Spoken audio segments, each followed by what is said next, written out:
Show. Matt's awesome. Everybody loves and respects Matt. Follow Matt on Twitter and Instagram at Matt Schneidman, or use the talk and text line at 1-414-799-1973. If I'm in this crummy situation, let's make content out of it. The Matt Schneidman Show is presented by Potawatomi Sportsbook, a new era in sports betting. Never go corporate, always go local. Now with Doug Russell. Doug, that's why you need to focus and you do everything that we say. Here's Matt Schneidman on the game. I think me and Matt have a much better feel for each other. The Matt Schneidman Show Week 3 edition, live from the beautiful Potawatomi Sportsbook Hotel and Casino in the brand new studio here. Doug, you've flaunted this studio on your Instagram many times. It's my first time experiencing it. But as anyone who's watching the stream can see, Dorsey Levens is in the building. Thank you for joining us. Yeah, thanks for having me. In town for Packers Alumni Weekend this weekend. You were up at Lambeau yesterday. I was just telling you, we have a little more in common. We don't have much in common, but we have more in common than you think. I was born on May 22nd. You were born on May 21st. Granted, I was in 1995. I was about to say, this might be a gap there. All right. And you grew up in Syracuse, and I went to Syracuse. So we were just talking a little bit about that. But I want to ask you this. How many yards would 54-year-old Dorsey Levens have run for behind that offensive line yesterday? About 2 before I pulled a muscle or a hamstring or something. But it was impressive yesterday. It makes – I never played in a game like that where we had to run the ball every single time, but yesterday made me wish maybe I had some opportunities like that.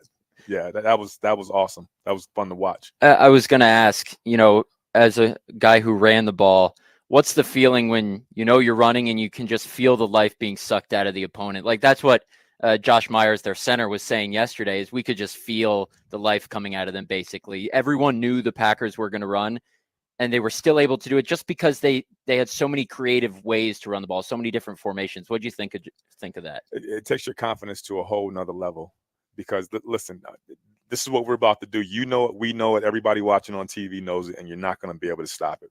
And then to just run the ball down your throat, that's for an opposing defense, that's humiliating. 164 rushing yards in the first quarter was the most for any team in any quarter since the Tim Tebow led, I believe, 2011 Denver Broncos. So it was pretty impressive. I want to get your thoughts on Josh Jacobs because the Packers obviously move on from Aaron Jones this offseason. Josh Jacobs is 3 years younger. He's had some injury history, but since he entered the league in 2019, second most carries and rushing yards behind Derrick Henry. Watching him yesterday, that's the true definition of a bell cow back, right? Absolutely. And we don't see that too often in today's NFL. It's always running back by committee. The passing game is taking over in the NFL. So there's no guy getting the ball 25, 30 times a game consistently. So it was fun to watch, but even how many carries did he finish? 30? 32. 32. Yeah. He's got to relish that because you're not going to have too many more opportunities like that. Yeah, he showed us his gloves after the game, and he had them custom made from Nike. And one glove said who, and then the other glove said cares. Like, who cares if you have to carry it 32 times? Who cares if your starting quarterback's out? But I think the Packers just showed us that Matt LaFleur and this running game and offensive line, like they have enough beside the quarterback on this team to win games. And it's just even better for when the quarterback does come back, I think. Because the Packers were what? Since we're here in a sports book, they were 2.5-point underdogs yesterday, and they had a quarterback who the team that drafted him essentially gave up on him, traded him for a 7th-round pick, and they still went out there and got to win. I've been covering this team for 6 years now. That is the happiest I've ever seen Matt LaFleur after a game because of how they won that game. Yeah, it's to be successful in the NFL, you have to adjust to what the present moment gives you, and that's what the moment you got a guy you signed 3 weeks ago. He's not familiar. He's not familiar with the offense. Mm-hmm. He's a little familiar with it, but he's not familiar with it like he will be in 2 or 3 months. You can tell by the amount of times they threw the ball down the field. All those balls were outside. Matter of fact, that first touchdown I thought was going the other way. So did I.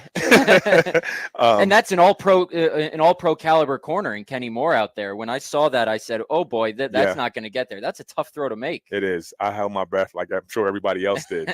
But they probably put in a smaller package. Like, listen, here are the plays we're going to run. We're not going to try to overwhelm you with reading defenses. And if this happens, then you do this. We got some simple, basic plays. Most of them were out into the flats, not much down the field. And he handled it perfectly. just from your knowledge of the game, I know you weren't in the locker room the last couple of weeks, but give us an idea of how difficult that actually is. LaFleur said after the game, basically, yes, he threw 14 times, but we had some long calls, some motions, some shifts. Like, just going out there and operating the offense was a feat in itself. How impressive was that? That, from our view, there didn't seem to be any hiccups from a guy who'd been there 19 days. Playing quarterback isn't like, the kicker they just claimed, and he just has to come in and kick the ball. That's really tough to do it as a quarterback. No, it is. It's very impressive, too. And like you said, a very short amount of time.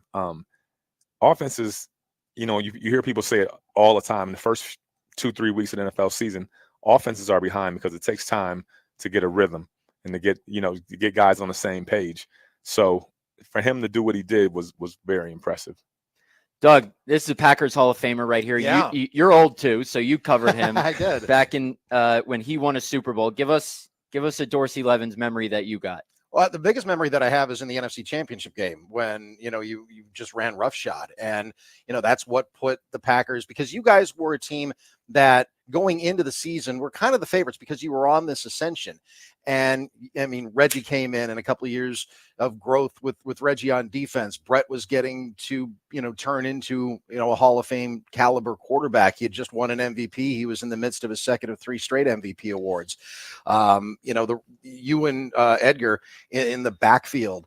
It just seemed like everything came together. But in the NFC Championship game, my biggest memory of you is against Carolina. Yeah. Take me through that game. How cold was it? Did you feel the cold? Yeah. Oh, you have to feel 17 below with the wind chill. There's no way around that. It was cold, but that wasn't the main thing on our mind. It was getting to the Super Bowl. You got one game to win. I remember it was late, probably in the third quarter, and I had to fake a draw. And I was giggling going through the line of scrimmage, and Brett goes, were you laughing on the fake? I was like, oh, my God. I was cracking up because – so I had Lamar Lathan was the linebacker. So I'm scanning. There's 3 linebackers. So you want to scan. I know I had – if he blitzed, that's the guy I had. So I just, made eye contact with all the linebackers just so they wouldn't try to, let them know who I was. And Lamar had snot running all the way down his nose. And it was like almost in his mouth. And so here's the thing. All the guys on Carolina try to do the tough guy thing. No sleeves, 17 below with the wind chill. That always works out for people. That's not smart. It's just not smart. Right? So right before Brett goes into the cadence and Lamar goes, and he shivers, and I started cracking up laughing. That's probably one of my favorite memories of that game, outside of knowing we're going to New Orleans the next week. But it was definitely cold. It was freezing. Can I skip ahead 2 weeks to the return to Titletown? Because they took the windows out of you guys, out of your bus. Worst victory parade ever. and it took forever for you guys to get from Austin Straubel to Lambeau Field because there were just so many people that wanted to be a part of it. They just wanted to touch it some way tangentially. And the problem with that is you guys still had to get through traffic without, again, windows in the bus. And we're coming from New Orleans, so no one has a big coat. Right. We go straight from the airplane to the buses with no windows. And it was, how cold was it? It had to be below 0. I'm sure it was. So all the guys at some point, because we were looking like Lamar Lathan would just, right, we run up to the front of the bus because that's where the heat is. Right. Because like you said, all the windows are open. So, yeah, that's easily by far the worst parade ever in the history of sports. The worst victory parade ever. Speaking of New Orleans, that's where the Super Bowl is this year. This Packers team, they've kind of accelerated this quote-unquote rebuild, retool, whatever you want to call it, post Aaron Rodgers. And it seems this team has the intangibles, the personnel to do it. You've won a Super Bowl. They've only won 2 with Aaron Rodgers, Brett Favre. Jordan Love wants to be that third guy. What is the key component, besides the good players? What does a Super Bowl team need to have besides all the obvious stuff to make it happen? I've had this conversation probably 5 times this weekend, and it's more than I've ever had it before. It's the camaraderie. It's the time we spend in the locker room after practice playing dominoes, playing cards. It's the time we spend on Thursday nights at the bar having wings.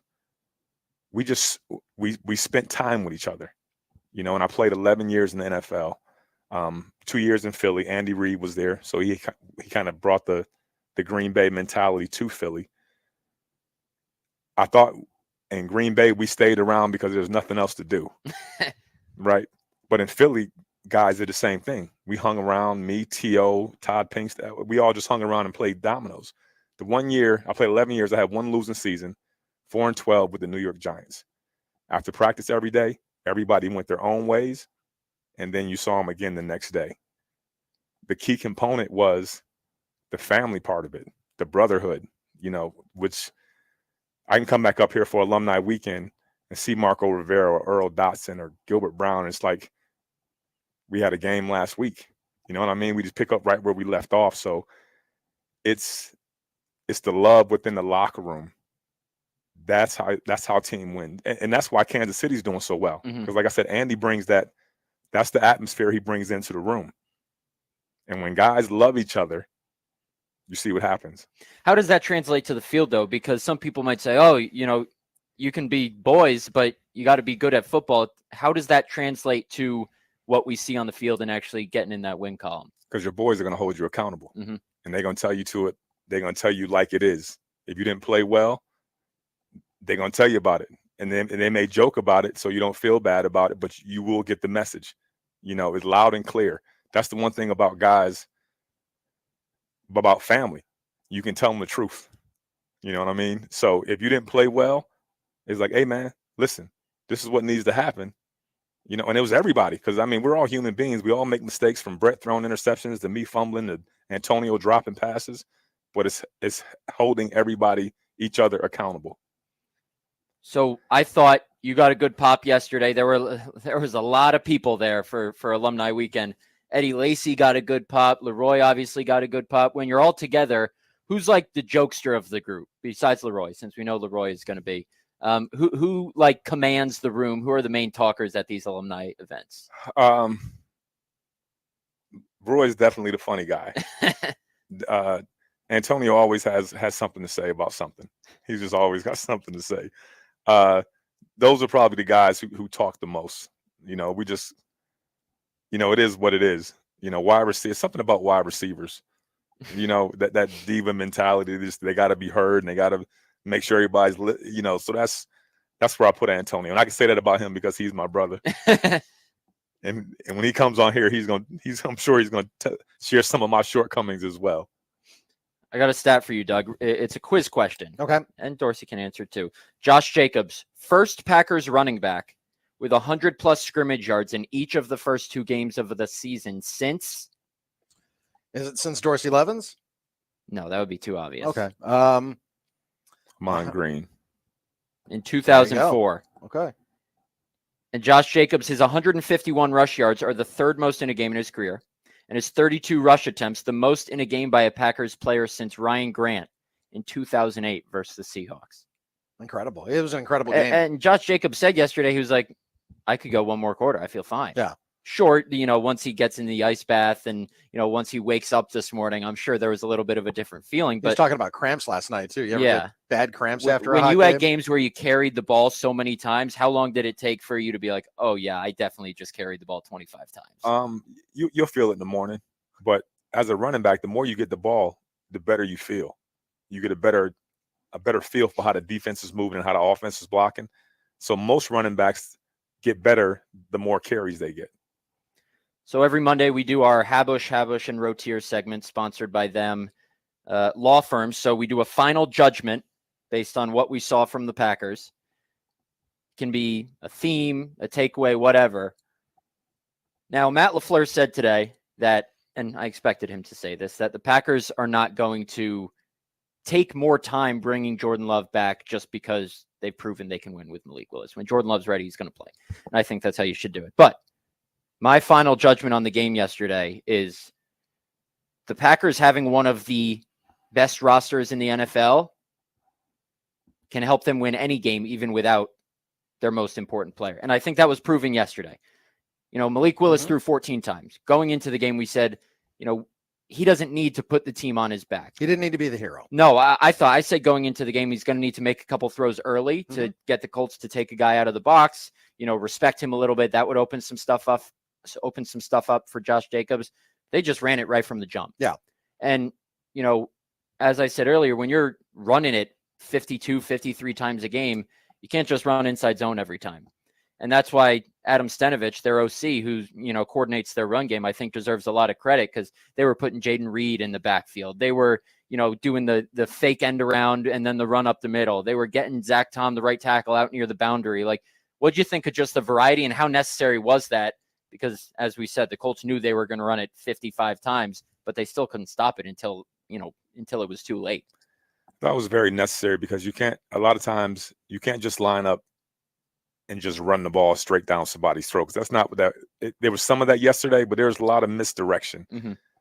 Coming into the game, we knew that the Packers were going to everybody knew they were going to try to run the ball, because the Texans, Joe Mixon had 159 yards rushing the week before. So obviously in the NFL, until you fix something, teams are going to go at your weakness every single week.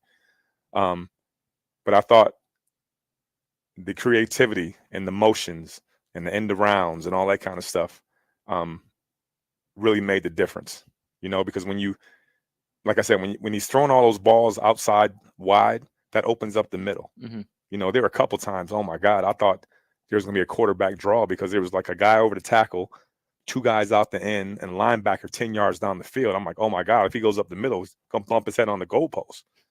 So I think the biggest thing was just the creativity and the schemes, because there were some running lanes. There were some running lanes that any running back would be jealous of. So it was like back in the day when Emmitt Smith would run through the hole and he's looking around because there's nobody in the hole. Right. Those are the days that running backs dream of. Doug, what was your final judgment from the game yesterday? Here's my final judgment. That was a masterclass of play calling. I think in the time that he's been in Green Bay, here's my final judgment. That was Matt LaFleur's finest game. Really? Yeah. He's had some really good games, outstanding games. Down a starting quarterback, finding a way to just throttle for 3.5 quarters the Indianapolis Colts. I thought that was his finest game, with a quarterback that's been there for 19 days. I don't think I've ever seen anything from Matt LaFleur any finer than that. And I thought, like Dorsey was talking about, just the different looks that the Packers offense was giving the Indianapolis defense. I thought it was just a masterclass. Without a doubt. We'll be right back on the other side of this break here on the Matt Schneidman Show with Dorsey Levens, Doug Russell, live from the beautiful Potawatomi Sportsbook studio. Stick with us right here on The Game. Stuck in a moment of emotion.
now Iron Jock's long sleeve t-shirts get a turn. Now through September 29th, when you buy 2 small logoed long sleeve t-shirts, you'll get a third for free.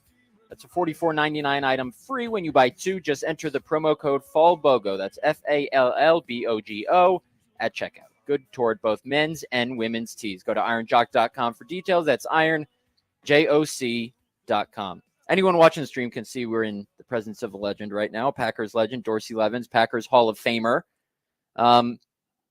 Leroy just wears that gold jacket everywhere, doesn't he? At Alumni Weekend. He lets and I would too if I was in the Pro Football Hall of Fame. He lets everybody know. I commented on that. And I would too. I got a gold jacket. I mean, everybody already knows, but let me show you I got it again. Let me show you how well it fits. Without a doubt. Something we talked about with Matt LaFleur today, and we have a caller online wanting to discuss this. The Packers drafted Tucker Kraft in the 3rd round last year, Luke Musgrave 2nd round last year. They're 2 dynamic young tight ends. But in week 1, Tucker Kraft played 64 snaps. Luke Musgrave played 17. Week 2, after Adam Stenavich, the offensive coordinator, said he wanted that distribution to be more even. Well, guess what? Tucker Kraft played 56. Luke Musgrave played 31. Matt LaFleur, I asked him about that today. He basically said, we really like what Tucker does in all aspects of the game. On the broadcast yesterday, Greg Olsen pointed out how kind of what they were doing in the run game revolves around Tucker Kraft and him setting the edge. So let's go to the phone lines, the NicolaLaw.com talk and text lines. They want to talk more about the tight ends on this fine Victory Monday here in Wisconsin. What do we got? How you doing, Matt? Yeah, I just wanted to ask. I noticed after the game in Philly, when I was watching the post-game press conference, you guys were kind of surprised at the snap distribution. Like, it almost caught the reporters off guard. And then, again, today he was asked about it. And, Matt gives you his answer like he gives his answers. And you do a really good job of trying to read between the lines. And I was wondering if you could maybe do that with Matt. Is this just Tucker has become a better player and has taken a bigger jump between year 1 and year 2? Is it really – because he keeps saying it depends on what personnel we're in, and we do a lot of 11 personnel. And so I just want to see what your thoughts are, because I can't get really a read, and we didn't see this coming during training camp or OTAs. And so I was just wondering what you thought. Yeah, I think everyone expected Luke Musgrave to be the pass-catching tight end and Tucker Kraft to be more the inline guy, a la Mercedes Lewis. But one thing I've learned about Matt LaFleur is he's never going to throw his players under the bus, and you got to respect that. I remember last year when Schneidman lost the swing tackle battle, or the starting right tackle battle, I should say, and Stenavich gets up there and goes, Yash is just a reserve tackle for us. Some guys rise to the competition in camp and some don't. And LaFleur did not like that. LaFleur pulled me aside in the locker room and basically gave me a different quote just to be like, Yash is really important for us. He stonewalled Nick Bosa when we played the 49ers last year. We're going to need him at some point. So he's not going to throw Luke Musgrave under the bus. What he did say, like I said, is they think Tucker Kraft is a really well-rounded tight end. You can see it in his yards after catch ability. When he catches the ball, he's good in open space. Just watching some of his blocks. And that's why I don't always pay attention to Pro Football Focus, because they had Tucker Kraft as the 3rd worst run blocker on the Packers yesterday. But Greg Olsen played the position at a really high level for a long time, and he was on the call yesterday and said Tucker Kraft is at the center of their running game. And Matt LaFleur talked today about the physicality of Tucker Kraft in the run game. And I think, you pointed it out. He said, well, it depends on how much we're in 12 personnel or 11 personnel. Well, there's still a tight end on the field when you're in 11. So there's a reason it's Tucker Kraft over Luke Musgrave. He's a more well-rounded guy, and LaFleur said you can just tell in his play style. So I think right now, I don't get the sense that it's because Luke Musgrave has done anything wrong. I think it's just because Tucker Kraft has improved more into year 2. You had a couple of good tight ends back when you played in Keith Jackson and Mark Chimura. How did Mike Holmgren deploy those guys when you guys were on the field and making your championship run? I think Chewy is more like Tucker. He was our big blocking guy. And Keith is not shy about telling you, hey, listen, I'm here to catch passes. I'm not here to block. He would tell you that straight up. Well, like, Matt LaFleur has a saying, no block, no rock. in this offense. So I don't know if that would have flown in this offense. But Keith was a great pass receiving tight end, and he wasn't a great blocker, and we just adjusted. You know, if you can put Keith in front of the team's worst pass rusher just by alignment, you know what I mean? But Keith was a better pass catching receiver than Chewy was, but Chewy was by far a better blocker. Another moment from yesterday's game I found a little bit comical. I'm interested in your guys' thoughts on this. The Packers get the ball back with 1:47 left in the first half. All 3 timeouts. They're up 10-0 in a game that they're underdogs in. If you had told people the Packers are going to be up 10-0 at halftime going into the game, they would have taken that every day. They're up 10-0. They're running for 200-something yards in the first half, and they get booed off the field at halftime because they run the ball 3 times for 11 yards, and they're content with letting the clock expire. And I used the word conservative when I asked Matt LaFleur about that after the game, not with a negative connotation, but just to be like, you know, what balance did you have to strike, basically scaling it back with Malik sometimes or going for it? And he said, I wouldn't call it conservative. I would call it smart. He got pretty defensive, which I don't mind. And he said, putting a quarterback who has been here for just 3 weeks in a 2-minute situation, he said, would be reckless. Would you agree with that? Yeah, that's why they pay him the big bucks. You know, and when they lined up, I was like, oh my God, I hope they don't go into like a regular 2-minute passing Really? drill. Okay. That's what I thought, Okay. because the chances for a mistake are huge. Mm-hmm. You know, so I think being conservative was a much better play than taking those huge risks. You can't. It was a smart play. And I think the Colts had all 3 of their timeouts too, which is what LaFleur mentioned today. Like, well, if, you know, we throw 3 incompletions, basically trying to move the ball down the field and give the Colts the ball back with 1:20 left, they have all 3 timeouts. They can easily make it a 1-score game. So it's the Matt LaFleur's job to orchestrate a winning game plan, not a pretty game plan. That's it. Bottom line. That's it. And he did that yesterday. So now Malik Willis, and when I say this, Jordan Love's a great kid. I hope he's healthy. This is not me wishing ill health on him. But as someone who loves a good storyline, the Packers play in Tennessee on Sunday. Mm-hmm. And the team who just traded Malik Willis for a 7th-round pick is going to host the Packers. I want Malik Willis to start Sunday against the Tennessee Titans. He has said to us and said yesterday, he's not a guy who has chip on his shoulder. He doesn't need that. When guys say that, they're just lying, right? Absolutely.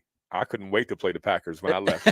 I was like, oh, they're not on a schedule? What do you mean they're not on a schedule? Come on. Because Malik Willis claimed when he got traded to the Packers, he had no idea they were playing the Titans in week 3. Right. He's saying all the right things. I'm not buying it at all. And going back to our last point about Matt being conservative at the end, mm-hmm. Think about if Malik Willis throws a pick 6 and then it's 10-7 going. Think about the backlash he would receive, you know. But like I said, that's why he's the head coach and they're the fans. What kind of connection do you have and your fellow alumni with the current team? Do you kind of wait until they become alumni and join you in that group in the end zone, you know, waving to the fans? Or do you have any kind of relationship with anybody on the team right now? No, not really. They keep things kind of under wraps. I don't think they let many people into practice unless you're media. But I think it's always been that way. Even when we played, you know, the older guys, like there weren't a bunch of, I mean, maybe you see, you know, Jerry Kramer or one of those guys in the locker room, but there weren't a lot of older guys that played. You just didn't see them around. Lambeau looks a little bit different from when you played. Oh, a lot, way different. I had one of my best friends, one of my high school teammates come up, and he hadn't been up here since I played. And he's like, oh my God. I was like, I know, right? That's what Brett Favre and Aaron Rodgers get you, is all this fancy stuff. Yeah, it's true. I mean, the locker room that you guys used was the same locker room that Lombardi used, and then they did the whole renovation, and, you know, now it's downstairs, and it doesn't feel like a new locker room because it really isn't. It's a 20-year-old locker room, but I remember being upstairs with you guys with the old kind of mesh lockers back in the day, and just knowing the history that was there. But I mean, Lambeau Field is just such a special place. I mean, every time you come back and you see more alumni, like HaHa Clinton Dix, for example. I remember when HaHa Clinton Dix was drafted. For that matter, I remember when you were drafted. But I remember when he came in and, he played his entire career and now he's one of you guys. Do you get to welcome him to like the alumni and when the new guys do come in and join? Is there a hazing process? No, no. That's the question that I was really trying to ask without trying to, use those words. But yeah, I mean, how do you welcome, air quotes, welcome these guys in? Yeah, no, they've paid their dues. There's no hazing. They've done well. They've gone through the fire. So it's all love. It's like a little brother coming home from college. It's just like, hey, what's up, man? I ain't seen you in a while. How you doing? Good to see you. You want to know what else is funny? Malik Willis yesterday, because we remember what happened with the 49ers last week when Christian McCaffrey was questionable on the injury report, then didn't play on Monday night against Aaron Rodgers and the Jets. Then Jordan Mason, his backup, comes out post-game and says he found out he was starting on Friday. So the NFL has since found no wrongdoing by the 49ers, but you have to accurately report who's injured and who's not. And if they deemed Christian McCaffrey would be out on Friday, but didn't list him as out, that would be a pretty hefty fine. So Malik Willis yesterday was asked, because Jordan Love was listed as questionable, and they played this gamesmanship thing all week of saying, oh, he's only day by day, he might play. So Malik Willis, everyone knew Jordan Love wasn't going to play when he went down against the Eagles last Friday, 2 Fridays ago in Brazil. And Malik Willis said after the game, he found out he was going to start for the Packers the day before yesterday's game. And we were like, speaking of lying to people and being able to see right through it, we were like, all right, we respect the lie, but that's definitely not true. Did Holmgren have any gamesmanship like that? Did he ever play any games with like the injury report or anything like that with you guys when you played? Yeah, they do it. I mean, but it's not like they'll list somebody as questionable or doubtful. Somebody that's practicing all week. I remember doing it with Chewy. Matter of fact, my friend who was up here from high school, Chewy was coming back off. He was worried that we were going to win a loser game. I'm like, man, Chewy's coming back. We're going to be good. He was like, nah, the injury report said he's not playing. I was like, I know what it says, but he was in practice all week. He's looking good. So he goes, why would they say it if it's not true? And I was like, I can't even talk to you anymore. I just can't. But that's is it Jordan Mason, the kid from San Francisco? He's a Georgia Tech guy. Yes, he is. He knew on Friday he was going to start. Of course. He knew. Of course. He shouldn't have said it, but he knew. Now, he absolutely knew. GMs and head coaches and players, it's not in their contract. You must tell the truth to the media all the time.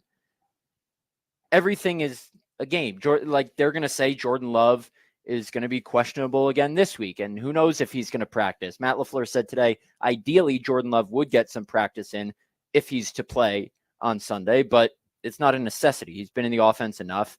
We didn't see him out at practice at all, but he was on the sideline the game yesterday. I still think he doesn't come back till week 4. Diana Rossini for us at The Athletic reported that week 4 is the most likely scenario. Week 3, they hope. But if the head coach is describing a guy who, everyone thought tore his ACL as day-to-day, Packers caught a huge break with that one. Yeah. And listen, all teams do that. They all lie. Everybody. Because the reason why you would say Jordan Love may play, because now Tennessee has to prepare for Jordan and they have to prepare for Malik. So it messes up their whole week of preparation. But every team does it. One more break on the way here on the Matt Schneidman Show. Monday edition. Packers get back to 1-1 here with Dorsey Levens, Doug Russell, live from Potawatomi Casino, the beautiful new studio here ahead of Monday Night Football, Eagles-Falcons. Stick with us right here on The Game. We'll talk to you after the break.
Wrapping up the Matt Schneidman show back here on the game Monday. What date is it? September 16th. Packers get to 1-1 here from Potawatomi, the sponsor of this show. Potawatomi Sportsbook, a new era in sports betting. It's convenient like that. I'm not allowed to bet on the NFL per the New York Times bylaws, since my company is owned by the New York Times, but I will be watching the Falcons and Eagles from this marvelous studio. We're here with Dorsey Levens, Packers Hall of Famer, Doug Russell, who you guys know, and we were just talking. How much NIL money would Dorsey Levens have commanded out of high school, being an All-American in 2 sports? You just said you were born at the wrong time. Born at the wrong time. Yeah, at least $1 million. Come on, at least $1 million right out the gate. I averaged 27 points, 12 boards as a senior in basketball, and obviously football was incredible. So I actually thought about playing both at Syracuse. Oh yeah, yeah, but I didn't want to stay home. Right. So it didn't work out. I tell you what, Notre Dame, they have a big bookstore basketball tournament every year. Won it 2 years, then went to Georgia Tech and won it the next 2 years. I'm undefeated in bookstore basketball in college. My college intramural basketball career was better than my football career. True story. As a fellow Syracuse University intramural basketball champion, I know what that rush is like. Now, I obviously you guys should compare rings. If you just look at me, you know I'm not anywhere near the athlete that Dorsey was. What does a high school, young college age Dorsey Levens do with $1 million? Would you have even known what to do with that money? Probably would have blown it. Yeah, wouldn't it? Yeah, I don't know. Probably the smart thing would have been to give it to my parents. That would have been the smart thing, but I don't know. I don't know. So let's talk this Packers defense. I think week 1 in Brazil, they allowed 34 points under new coordinator Jeff Hafley. That field, I was down in Brazil. That field was atrocious. They couldn't stand on it. They were slipping all over the place. Yesterday, we saw more of what this defense is supposed to be like. Packers had 7 interceptions all of last season. I'm pretty sure that was worse in the NFL. I don't know that for a fact. I'm just guessing, actually. I've looked that up before. I don't remember. They have 5 already through 2 games, 5 interceptions. Matt LaFleur says you got to play with vision. It seems obvious, but they're around the ball. Guys like Evan Williams, Xavier McKinney, who they're paying over $16 million a year, the marquee free agent signing from the New York Giants. This team has often had the individual talent on defense, but under Joe Barry the last 3 years, they just haven't put it together. Yesterday, Doug, we kind of saw that for the first time, them putting it together. Yeah, it was a really well-played defensive game. You know, Evan Williams after the game, he was cradling the ball and, still in the locker room. He's like, I'm going to go to bed with this thing tonight. I'm going to sleep with this thing tonight. He was not letting go of it even in the post-game interviews. So, yeah, I mean, it's been fun to watch. And I think that, schematically, it was refreshing to see. I mean, you got to get a couple of defensive coordinators, and I don't know how much you pay attention to the other side of the ball when you're watching them on the sidelines, but, first Ray Rhodes, then Fritz Shurmur, the late Fritz Shurmur, as your defensive coordinators, when you played in Green Bay, I mean, you guys had some talent as well. I mean, you already talked about Leroy. I brought up Reggie, but there were some other guys that were just dogs in there too. Yeah, I mean, George Kuntz, Bernardo Harris, I saw him last week, Doug Evans, Gilbert Brown, always, Santana Dotson. It was both Fritz and Ray Rhodes are both great defensive coordinators. But the one thing that I remember, especially with Fritz, if everybody wasn't running to the ball full speed on defense, it was a problem. And he would cuss you out in practice in front of everybody. And it happened a bunch. But once again, that family atmosphere, not only did the coach hold you accountable, but if Reggie comes up to me and says, hey, listen, you ain't doing what you like, okay, I need to get it together. And that's how we were successful. Reggie was like a coach in the locker room. What did it mean when he came in and you saw him for the first time, as this young player out of Georgia Tech? What was his presence like? It's inexplicable. I mean, he's Reggie White. He's a football god, and he's big. You know what I mean? Like he's what we call a grown man. And when you can hip toss another grown man who weighs 325 pounds, he's a legend. He's a living legend. I remember we had a play where when I played fullback, we had to go cut the end man on the line of scrimmage, which was a defensive end. And the game, fine, but we were playing against our own guys. It was Reggie. So I line up and I turn around and look at Harry sitting, my running back coach. I'm like, what am I supposed to do with this? I can't cut him. Like, what am I going to? And like, he just looked at me. He's like, and he started laughing. So I line up. I'm like, I'm about to blow Reggie White up. I'm about to give him the business like no other running back has ever. I ran at him with every bit of everything that I had in my body. And imagine like a 3-year-old running into you and you just grab their head and you go. That's what Reggie did to me. I'm sure a lot of people in their careers said, I'm going to be the guy who makes a name for himself. Yeah. By going into Reggie White. That was me for about 3 seconds. That long. What do you think of, I mean, John, we know our colleague John Kuhn here on the game. Mm-hmm. He loves the rare appearance of a fullback in today's NFL. They just don't exist anymore. They don't. And running backs' value has just decreased. Mm-hmm. It's not, with the changes in the passing game, the quarterback and the wide receiver are the most important players now. I think, like when it comes to franchise tag, the only position that's lower than the running back franchise tag number is punters and kickers. So the game has changed, but I think part of that is wide receivers don't have to worry about getting decapitated running across the middle. You just don't. That's a safe place. Antonio, I run up to Antonio on the field when he's snoring, sound asleep on the field. Guys don't have to worry about that anymore. Now, there was a play in yesterday's game where Lucas Van Ness, the Packers' first-round pick from last year, got called for roughing the passer on a play. He touched Anthony Richardson like that, and Anthony Richardson didn't even go to the ground. When you say, it's a safe space right there, I don't blame you if you say this. Do you look at today's game and say, man, this is not what I'm used to. These guys are soft. Or is that just the refs just trying to protect the most valuable guys in the sport, the quarterback? No, the game is softer than it was back when we played. It just is. You can't hit the quarterback either. And what Van Ness did yesterday, was that roughing? Like that's like a Tom Brady call, like in his prime. Like you can't touch him, don't breathe on him, don't get near him. That was pathetic. That was pathetic. Especially when you had a pretty tough quarterback yourself. When you couldn't get him out of games. Exactly. And he took some blows.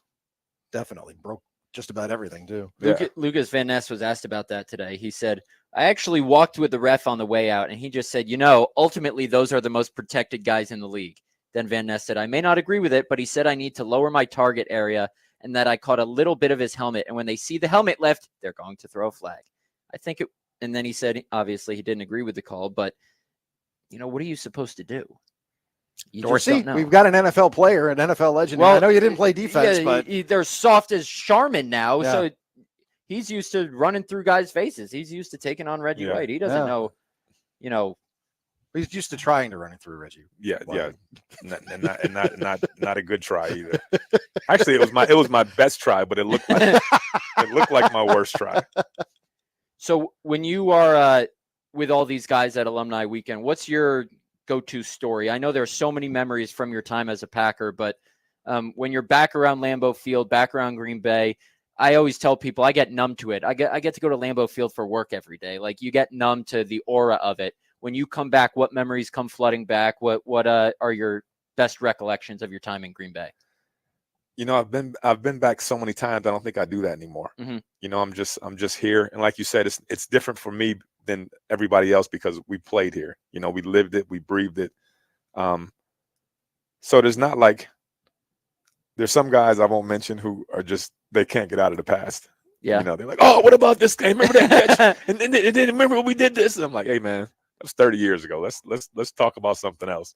But there's really not a whole lot of that because we've already done it. We've already done it. We've already gone down memory lane 100 times. So it's, we talk about the current guys. But how special that Super Bowl was to the fans because it had been a long time since the Lombardi era. And I'm sure you guys heard it more than anybody else because everybody in the state, there's one NFL team in the state and it just means so much to everyone who lives here. And then there were the 70s after the Lombardi era was over and then the kind of mediocre 80s. You guys were on this ascension, as I was talking about before. Did you ever, or when did you get the sense of how much that Super Bowl victory meant to you and your teammates? I would say sometime I got inducted into the Packer Hall of Fame in 2009. I think that's when it hit me. Because when you're in the moment, obviously it's everybody, you dream about winning a Super Bowl. But we didn't think about what it meant to this community. You know what I mean? And then when we come back, the reason why we don't have to reminisce is because everybody reminisces for us. Oh, my God, that catch against Carolina. And what about the game in the mud against San Francisco? And everybody loves it. I'm always with Antonio. We're always doing signings somewhere. And the catch on Monday Night Football he had. Everybody's like, hey, what about? So the fans, they'll remind us of all their favorite moments. We don't have to reminisce amongst ourselves. So I shouldn't ask you about that catch against the Panthers in the NFC Championship game, because that was one of the most epic moments. I mean, just one of the great still photographs in the end zone of you catching that football. I'm just going to geek out for a second. For everybody else who's listening, take us through that play as much as you can remember, because that was one of the most epic plays in Packers history. Yeah, so it was a simple out and up, but I was doing it from a running back position, and we literally practiced that play 2 months before we ran the play. A lot of times we'll have plays, maybe more so gadget plays than anything else, that we'll practice but never run in the game. So I thought this was going to be one of those plays, and then he calls it. I'm like, what? Oh, okay. And I'm like, well, he's not going to throw it to me. Got 3 other receivers over there. You got Antonio Freeman, you got Andre Rison. And when he threw it up, I'm like, I guess I got to get it, right? So I just, with no guarantee you're going to get it, you just go up there and try to, I tried to jump straight up because I knew where the line was. Mm-hmm. A little bit of luck, and that's what I remember. I remember coming down, and